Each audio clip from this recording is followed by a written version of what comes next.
Hello, everybody, and welcome to episode 2 of Matt's Strategic Management Podcast. Today, we're going to be going over VRIN analysis, and I'm going to give you guys a resource-based view of this. So, start off, the resource-based view is a conceptualization of the firm that attempts to explain why some firms are more profitable than others. The logic boils down to more successful firms possessing resources and/or capabilities that are superior to those of the competitors and difficult for competitors to replicate. Resources are things that the firm owns or has access to that it can use to create and capture value. Capabilities are things that the firm does to create and capture value. Note that not doing something is not a capability. If, for example, a firm does not advertise and this benefits them strategically, it is incorrect to say that not advertising is a capability. Instead, one must identify what the firm does that allows them not to advertise. This is the capability. Similarly, a strategy or strategic choice is not a capability. If a firm successfully executes a strategic decision, you need to identify the resources or capabilities that made the execution successful. The decision itself was not a resource or capability. However, strategic adaptation can be a capability. Identifying what type of competitive advantage a firm has, meaning temporary or sustainable, requires identifying the resources and capabilities that are key to its success. These are known as core competencies.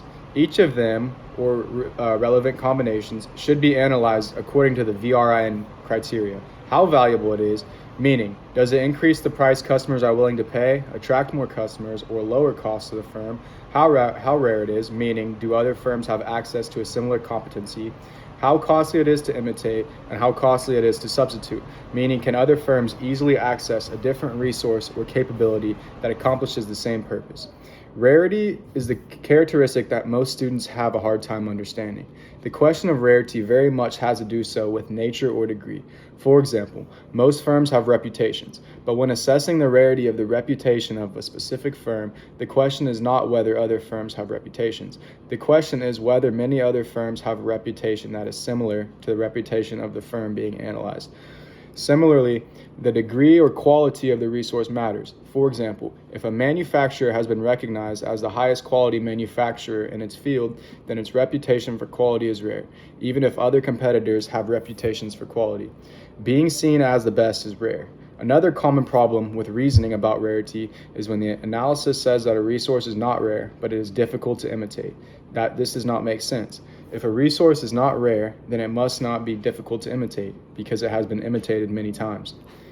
VRIN analysis is performed resource by resource, one at a time. It is incorrect to say Apple is valuable because, Apple is rare because, etc. It is also incorrect to say a valuable resource of Apple is its operating system. A rare resource of Apple is its brand. These are both common mistakes. They do not provide any insight into sustainable competitive advantage because sustainable competitive advantage comes from resources and capabilities that meet all of the VRIN criteria. The correct approach is Apple's operating system is valuable because, Apple's operating system is rare because. So to end out the podcast, I'm going to show you guys a chart, and this chart goes over a little bit about the VRIN analysis and describes some of the attributes that it may have, as well as an explanation. Thank you guys for watching.